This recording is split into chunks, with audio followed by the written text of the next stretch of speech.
नमस्कार सर्वांचं माझ्या पुन्हा एकदा एक नवीन व्हिडिओमध्ये. तर आज आपण रँक ऑफ मॅट्रिक्स हा टॉपिक शिकणार आहोत. तर तुम्हाला जर माझे व्हिडिओ आवडत असेल तर माझ्या चॅनलला नक्की सबस्क्राईब करा. सो आपण आता स्टार्ट करूया. तर first of all rank of matrix म्हणजे नेमकी काय, तर हे आपण फर्स्टली बघूया. सो रँक ऑफ मॅट्रिक्सची जर आपण डेफिनेशन बघितली तर the matrix is said to be the rank r if there is at least one minor of the order r which is not equal to the zero and every minor of order r plus one are is equal to zero. So जर example द्यायचं ठरलं, आता definition वगैरे तर इतकी main नाही आहे, but जरी तुम्हाला लागत असेल तर मला कमेंट करा, मी तुम्हाला डेफिनेशन देईल. सो जर त्याच्यात रँक ऑफ मॅट्रिक्समध्ये आपण दोन मेथड बघतो. एक आहे इक्लॉन मेथड आणि दुसरी आहे नॉर्मल मेथड. सो आपण फर्स्ट बघणार आहोत इक्लॉन. याला इचलॉन पण म्हणतात किंवा इक्लॉन पण म्हणतात. सो इक्लॉन मेथड और सेकंड आहे आपली नॉर्मल मेथड. सो ह्या दोघांमध्ये डिफरन्स नेमकी काय आहे, तर इक्लॉन मेथड आहे ती आपण त्याला रो ट्रान्सफॉर्मेशन करू शकतो. त्यामध्ये only row transformation, okay, only row transformation. आणि जी आपली नॉर्मल मेथड आहे त्याच्यात आपल्याला बोथ कॉलम अँड रो आपल्याला कॉलम आणि रोने त्याचं ट्रान्सफॉर्मेशन करावं लागतं. इतका सिम्पल डिफरन्स त्यांच्यामध्ये आहे. सो आपण आता फर्स्टली बघतोय ती म्हणजे इक्लॉन मेथड. सो आपली फर्स्ट टाईप घेऊया आपण इक्लॉन मेथड. जेव्हा आपण एखादं एक्झाम्पल सॉल्व करू तेव्हा नेमकी रँक काय असते हे तुम्हाला समजेल.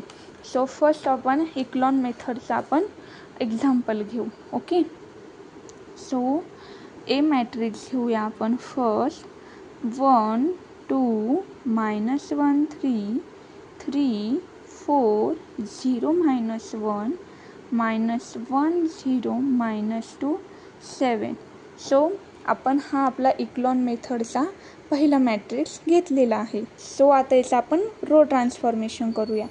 सो रो ट्रान्सफॉर्मेशन नेमकी कसं करायचं तर हे आपलं 12thला झालेलंच आहे, बट सपोज एखाद्याला नसेल समजेल टॉपिक तर आपण बघूया.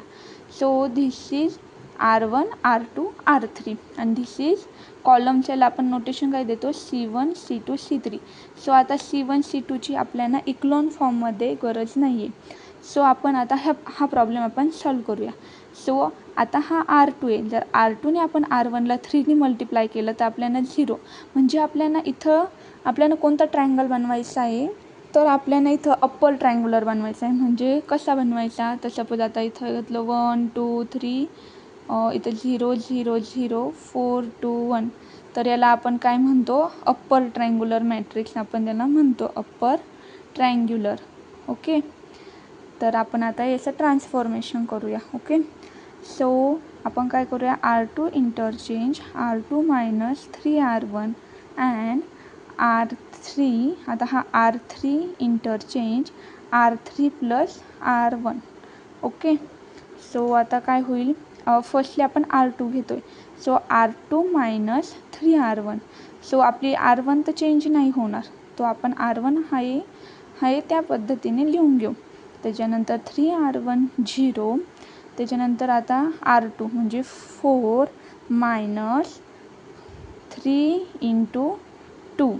सो 4 - 6 -2. त्यानंतर इथं तुम्ही कसं काम करू शकता किंवा 0 -3 मायनस प्लस 3. सो इथे 3. त्याच्यानंतर -1 -3 × 3. So -1 -10 9 is equal to -10. त्यानंतर आता हे करायचं R3 + R1. -1 + 1 काय होईल 0. So -1 + 1 0. 0 + 2 which is equal to 2. -2 -1. So -2 + 1 -2 +1 आणि इथे -1 -3. त्याच्यानंतर 7 + 3 which is equal to 10. So आता आपल्याला इथं 0 करायचं आहे. सो आपण काय करूयात, R3 interchange R3 plus R2. Then वरचे कॉलम म्हणजे R1 आणि R2 आहे त्यामध्ये लिहून घ्यायचे. त्याच्यानंतर 0 - 2 3 - 10. अँड आता आपण काय करतो आहे, R3 चेंज करतो आहे ना. This sign is indicated that R3 interchange R3 plus R2. So आपण R3 चेंज करतो आहे. So 2 R3 plus R2. So 2 plus -2. So इथे काय येईल 0 -3 plus 3 0 and 10 plus -10 which is equal to also 0. So our final matrix, this is symbol that we indicated the matrix. So our final matrix is 1 2 -1 3 0 -2 3 -10 0 0 0. So you notice that this is the upper triangular matrix. So याची rank जर find out करायची असेल, rank of matrix, so we write here how to find rank. So non-zero rows are known as the rank. So इथं एक आपल्याला 0 row दिसली म्हणून इथं रँक येणार नाही, म्हणून इथं 2. सो याची रँक काय आली 2.